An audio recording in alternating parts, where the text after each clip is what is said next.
Hey y'all, it's your girl Cassandra with Pecan Porch Boutique. I'm here with another video for you. And this time I'm going to be working on this standing jewelry box that I picked up at a garage sale for $25. Take a look, y'all. Someone has spray painted it aqua. I mean, it was everywhere. Everything was aqua. And so, but it was still cute. It was missing one of the handles, and I hate when one of the handles are missing. So I ended up actually having to buy another little package of those little handles. But the first thing I did was I came in and I took all of the handles off, and then I cleaned it really well. And I know that everyone does these jewelry boxes in the girly, frilly, really pretty little, decorative jewels. I mean, it is a jewelry box, but I decided to go a little bit differently. And I'm going to be using a paper called Red Riding Hood. And this is a Made by Marley paper. And I love this paper. Now, I used to retail Made by Marley, and I still have quite a bit of her papers on my website. This one I do not have because you had to be a part of her membership to get it. And so that is how I came about this particular paper.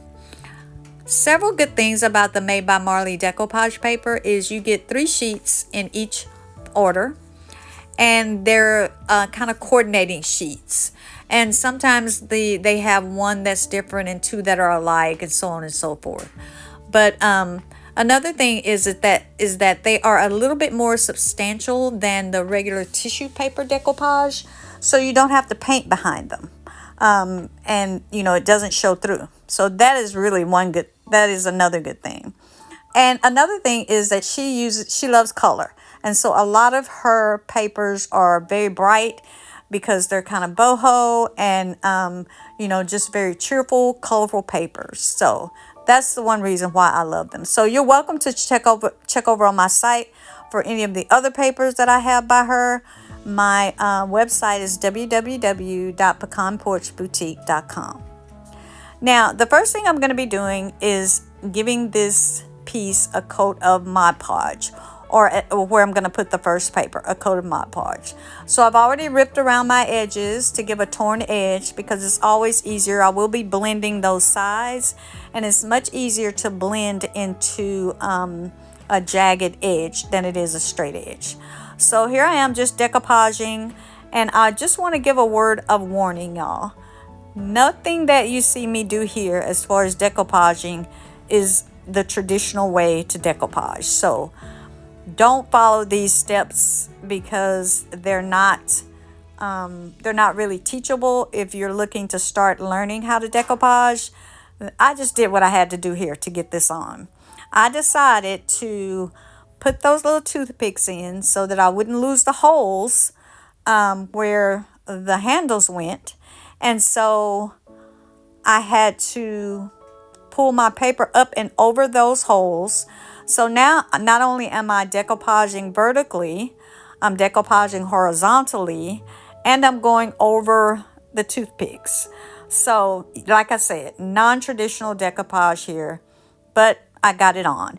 And the reason why I decided to do it like this and decoupage from side to side with the doors to the jewelry box closed is because I did not want to lose much of Red Riding Hood or the wolf on each side.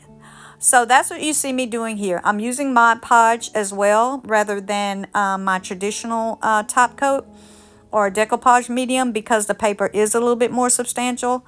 So I just did a starter strip at the top, started smoothing it down with my hand, kind of picking my paper up and poking it through those toothpicks, and then just working my way down.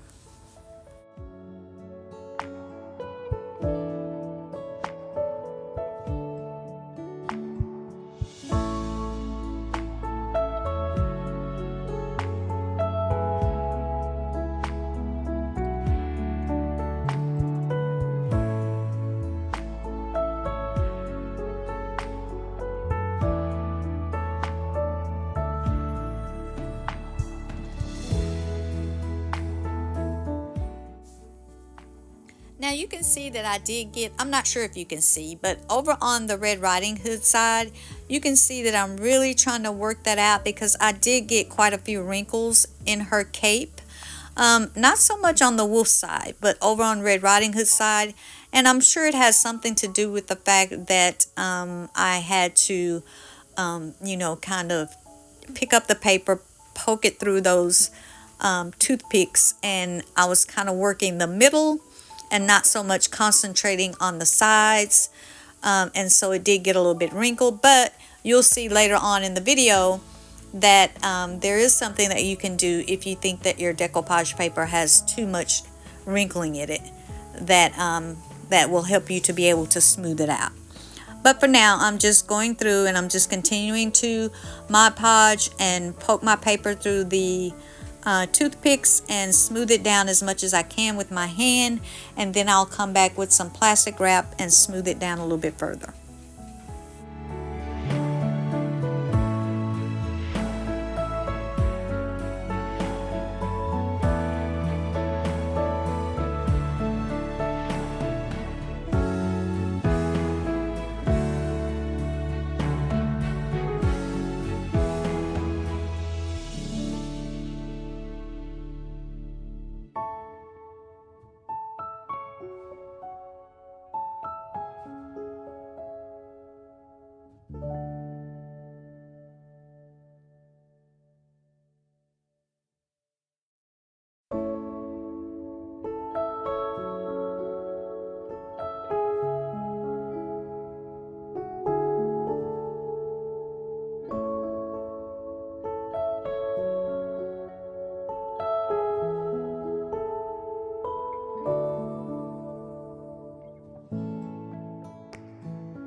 Now that I have my paper laid down over the front side of the jewelry box, I am going to come back in with some Mod Podge to put over it to seal that particular part in.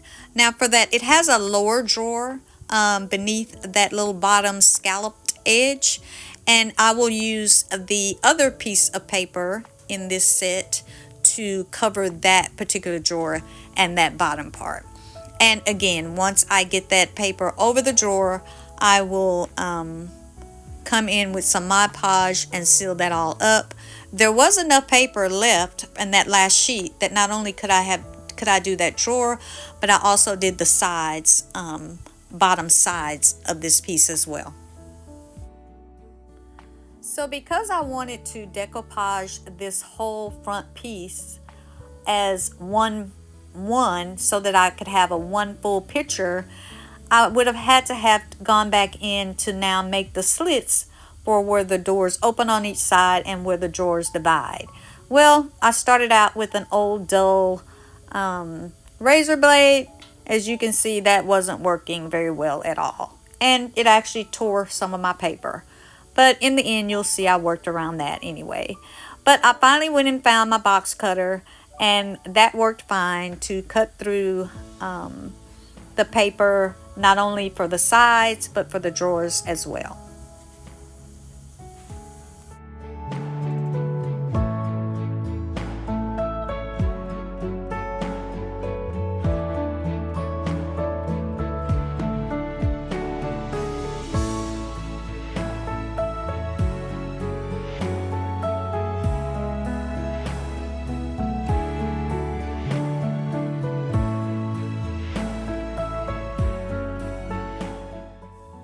So once I got the drawers and the sides separated so that they would now open freely, I came back in, I took every drawer out.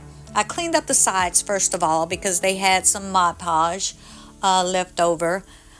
So then I came in to the drawers and to the sides, and I took some more Mod Podge and I just kind of went under those edges and made sure that that paper that I cut that wasn't adhered got adhered down, so that it, so that when you pull the drawers out, that paper would not pull back.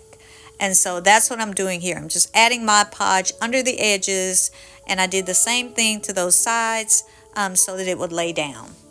So now remember I told you that if you found that your paper was more wrinkled than you wanted it to be, that there was a process that you could do to get rid of those wrinkles. So that's what I'm doing here. I'm taking my little craft iron and I am taking some parchment paper and I'm just laying it down. I've finally removed those toothpicks, so I'm just laying it down over my decoupage paper, and I have my little craft iron on the highest setting, and I'm just going over the parchment paper as it lays down onto my decoupage paper, and that will smooth out any wrinkles.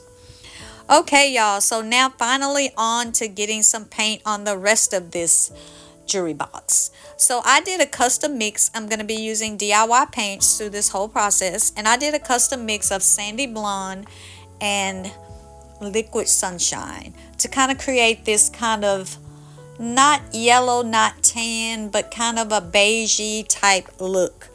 And that is what I'm going to be doing the entire jewelry box with, except with the exception of the legs. I'm not going to be doing the leg. Well, all of the jewelry box will get this piece, but then I will come back and do the legs differently.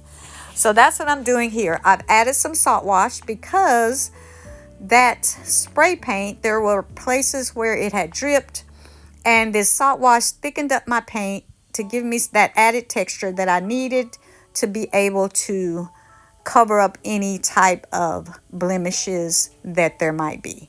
So that's what you see me doing here.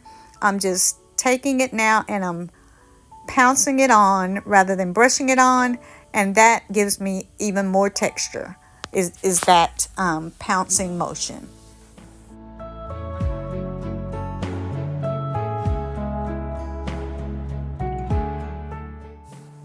So I ended up doing 2 coats of this custom mix all over the outside of this jewelry box, and then for inside the doors I ended up doing 2 coats of DIY's liquid sunshine, which is a little bit of a brighter look, even though you'll see later on that I did kind of go in and darken it up some as well.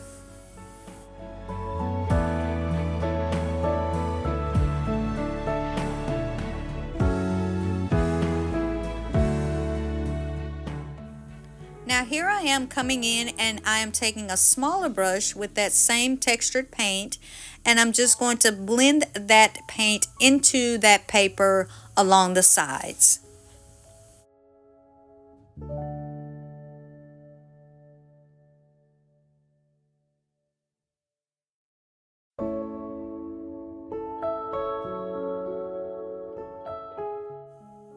And now I have removed the top from this piece, y'all, because I want to add a little bit of typography. And I'm going to be using IOD's typesetting stamp, one of my favorite letter stamps, y'all. And it is because it has both lowercase and capital letters along with numbers, and it's just a really fun stamp to use. So I'm going to be using it. I'm going to try out my new little stamping blocks that I got from stamps.com. I can use it on one word, and that's the, but I quickly found that I couldn't use it on the other words because they were too long, even though I got several in that set, and I really do like them, these little stamping blocks. But I also realized after I got through stamping it that my T was crooked, but no worries. Again, I'm a perfectionite, y'all. So I'm going to be just inking up the words using my StazOn ink in black. And I wanted to do kind of, you know how Red Riding Hood, when she met the wolf, she was asked him questions because he was dressed as her grandma. And so she would say, "But grandma, what big eyes you have." And he would say something like, "The better to see you with, my dear." Until he got down to the teeth and he said, "The better to eat you with, my dear." Well, I didn't want to take this in that direction because it's obvious from the decoupage paper that Red and the wolf have become very good friends now in 2025. So I found this little saying online, and it says, "The better to see your beauty." So that is what I'm going to be putting on the top here.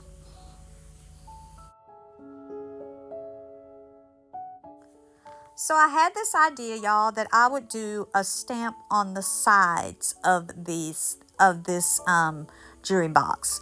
And so I pulled out IOD's brambling, what is it? Brambles and berries. Yes, brambles and berries stamp. It is new from spring 2025. And I wanted to just use it, and I wanted to use it in the configuration that is on the stamp, this round part, to stamp in the middle. But you're going to quickly see that although I did a lot of work to get this on here, it just didn't sit well with me. When I stepped back and looked at it from my living room, I didn't like it. Even though I worked really hard I even double stamped and I even did it on the other side, and I thought, okay, it just didn't work for me. So you'll see in a minute that it didn't work for me, and I just scrapped this whole project. But in case you want to know, when you get a new stamp and you've never used it, you just take a 220 grit sandpaper or some light sandpaper and make sure that you go over it in all different directions and give it a good scuff sand before you use it.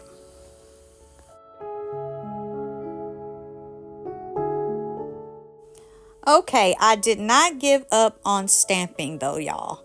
And I also want to say that the little saying that I put on the top of this jewelry box, I found it online. It was not my personal saying that I came up with. So I did find that saying online. But I'm just going to take my Stays On ink in Eden Green and my IOD ink in Newgrass. Maybe hopefully to get a different, tone of the greens. It's also green. But I want to take those two inks, and I'm going to be using IOD's Franz stamp. This is an older stamp, y'all, but I still love this stamp so much. It has all these little leaves on it, and I'm going to take that stamp and I'm just going to add a few of these little leaves and leaflets and things to the top of this jewelry box.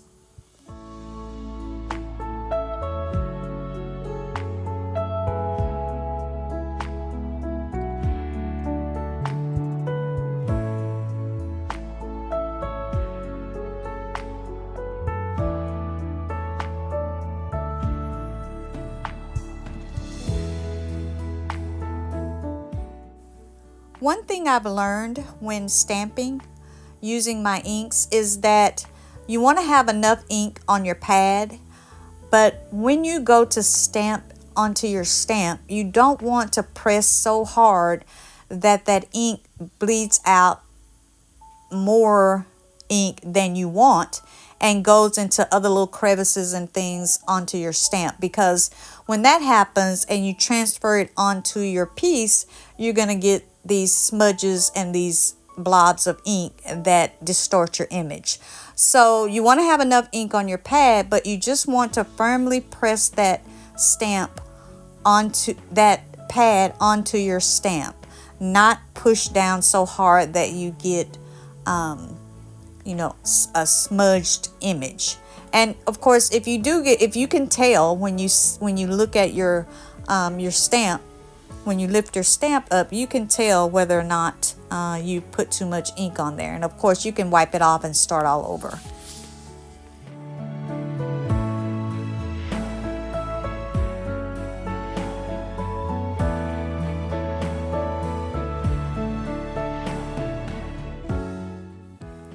So I decided with some of the leftover decoupage paper that I'm going to add it to the sides as well, on each side of this little jewelry box.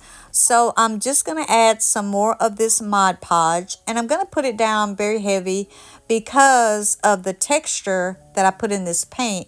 I want to make sure that Mod Podge gets into all those little crevices and the little peaks and the little hills and peaks that the texture made, so that once I lay my paper in here, that it will get good adhesion.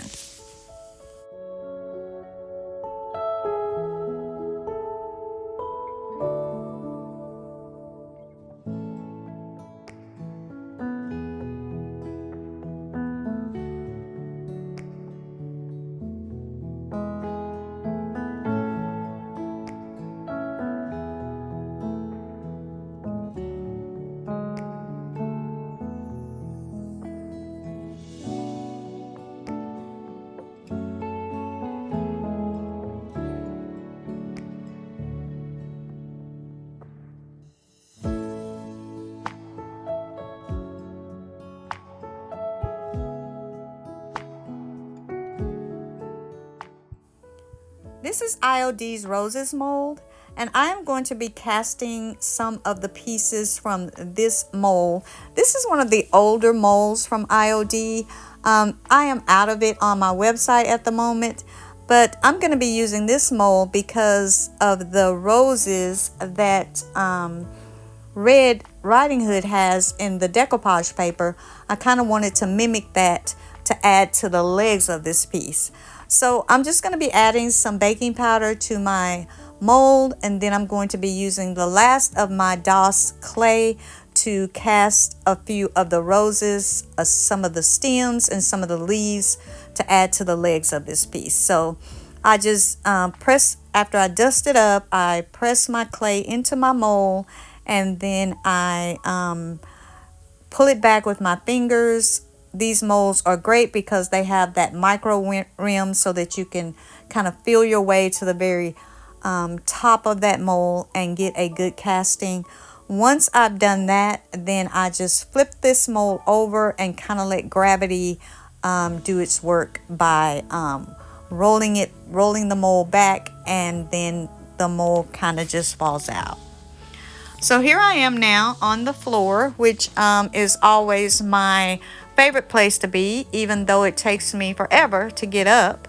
I'm going to be using my Tite Bond Quick and Thick glue to add these little castings to the legs of this piece. And they actually stayed on really well, I think because of the texture that I had put on.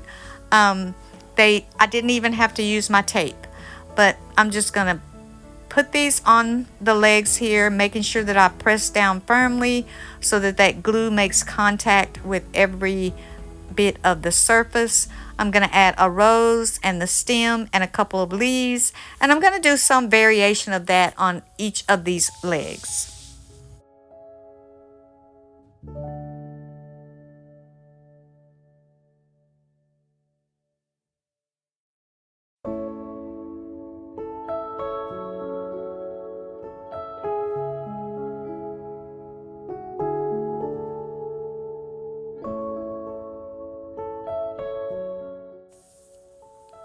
If you paint your molds while they're wet, or after you put them on your piece, or before you put them on your piece, that will help. It tends to help with the cracking. It's just the nature of air dry clay to crack as it dries, so that may help with some of the cracking. In this case, I did not do that. I let them dry fully before I painted them. And also, as they're drying, you want to make sure that you kind of come back to them and check just to make sure that they haven't lifted up in some places. And if they have, that you give them another little light push down so that they adhere well to your piece.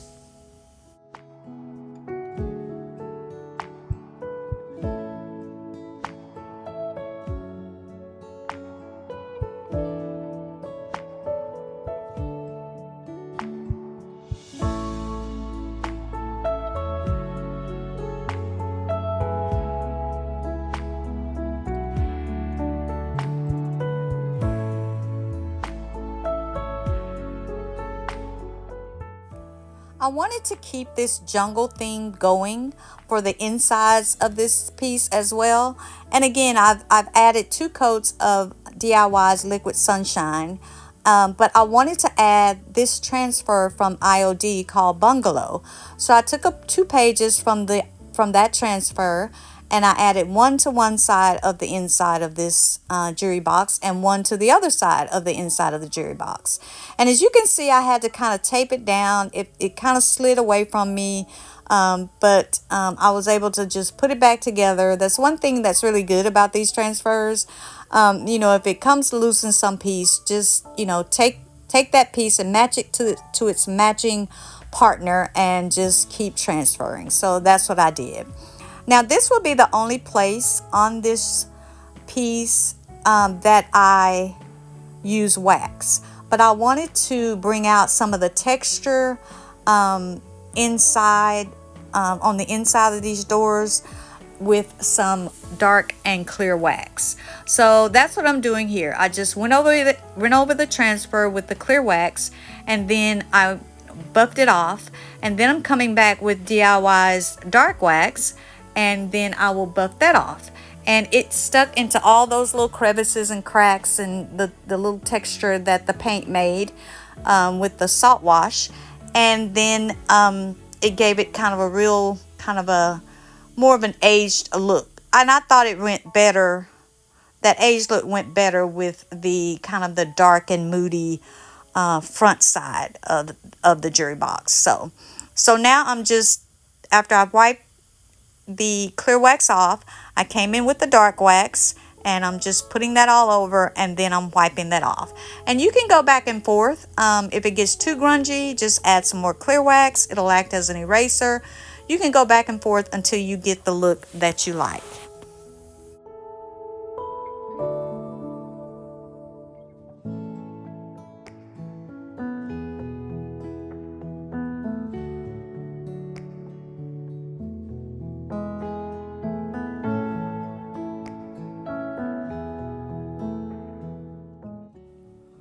Now it's time to paint the legs, and I decided to use DIY's little black dress to paint the legs. And I'm just going to take that black paint and I'm just going to paint all over each of the legs, including the moles, all around this jewelry box. And I wanted to I chose the black because of the black in the decoupage paper on the front. I just thought the black legs would really make it stand out. And then once I go back in to dry brush these moles, I felt like that it would really go good with the decoupage paper, and also that it would really stand out very well against that black background.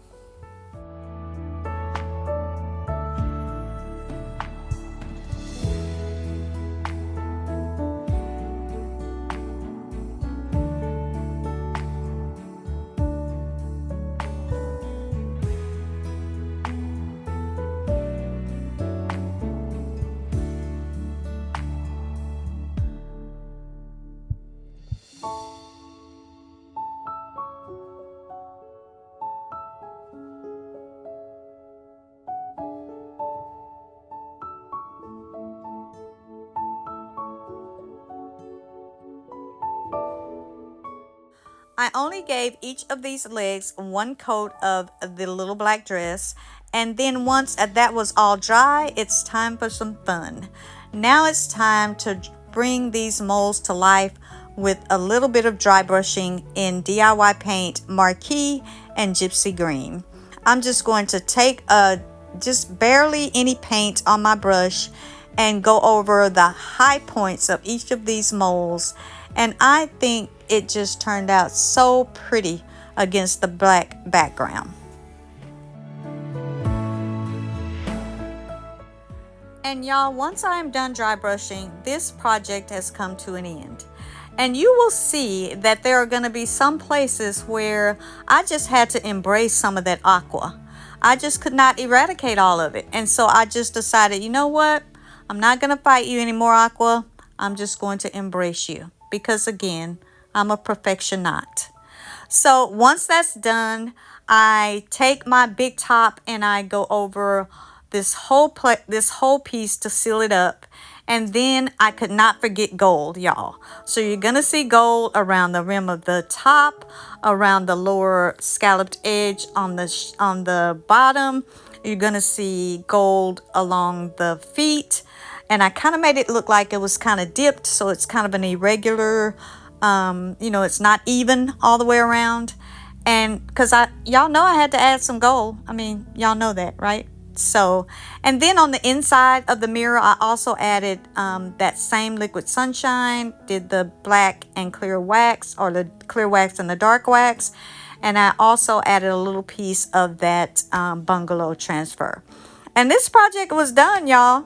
Let's take a look back at where we started. Aqua everywhere. And then let's take a look at where we've come. I simply love this piece. It was challenging, yes, but I think it turned out really pretty. I mean, Red and the Wolf, they've made peace in 2025. and I just love it. It turned out really well. I hope you guys really liked this video. I hope you like the way it turned out too. I thank you so much as always for supporting me by watching my video. If you like it, by giving me a thumbs up. If you like it, by sharing it out with others that you think might like it. And if you like it, by subscribing to my channel. I'm really grateful to you all for your support. I truly am. And thank you so much. Thank you so much. I hope you enjoy this piece, that you like it as much as I do. And until next time, don't forget to bud, bloom, and be unique. Bye-bye for now.